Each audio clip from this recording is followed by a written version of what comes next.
ಭಾರತಕ್ಕೆ ಭೇಟಿ ನೀಡಿರುವ ಚೈನಾದ ವಿದೇಶಾಂಗ ಸಚಿವ ವಾಂಗ್ ಯಿ ಅವರೊಂದಿಗೆ ವಿದೇಶಾಂಗ ಸಚಿವ ಡಾಕ್ಟರ್ ಎಸ್ ಜೈಶಂಕರ್ ದೆಹಲಿಯಲ್ಲಿ ಮಾತುಕತೆ ನಡೆಸಿದರು.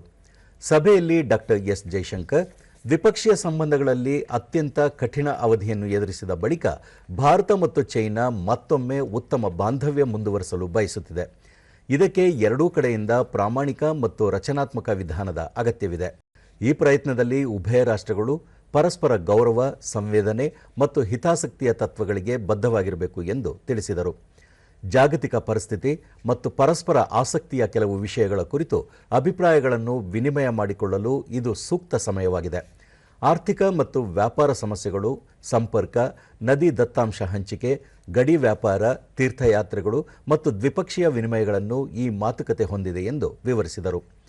ಚೈನಾದ ವಿಶೇಷ ಪ್ರತಿನಿಧಿಗಳ ನಿಯೋಗ ಇಂದು ರಾಷ್ಟ್ರೀಯ ಭದ್ರತಾ ಸಲಹೆಗಾರ ಅಜಿತ್ ದೋವಲ್ ಅವರನ್ನು ಭೇಟಿ ಮಾಡಿ ಗಡಿ ಸಮಸ್ಯೆಗಳ ಬಗ್ಗೆ ಚರ್ಚಿಸಲಿದೆ. ಗಡಿಯಲ್ಲಿ ಶಾಂತಿ ಮತ್ತು ನೆಮ್ಮದಿಯನ್ನು ಜಂಟಿಯಾಗಿ ಕಾಯ್ದುಕೊಳ್ಳುವ ಮತ್ತು ಉದ್ವಿಗ್ನತೆಯನ್ನು ಶಾಶ್ವತವಾಗಿ ಶಮನಗೊಳಿಸುವ ವಿಚಾರದಲ್ಲಿ ಉಭಯ ರಾಷ್ಟ್ರಗಳ ಪ್ರಯತ್ನ ಮುಂದುವರಿಯಲಿದೆ ಎಂದು ಡಾಕ್ಟರ್ ಎಸ್ ಜೈಶಂಕರ್ ತಿಳಿಸಿದರು.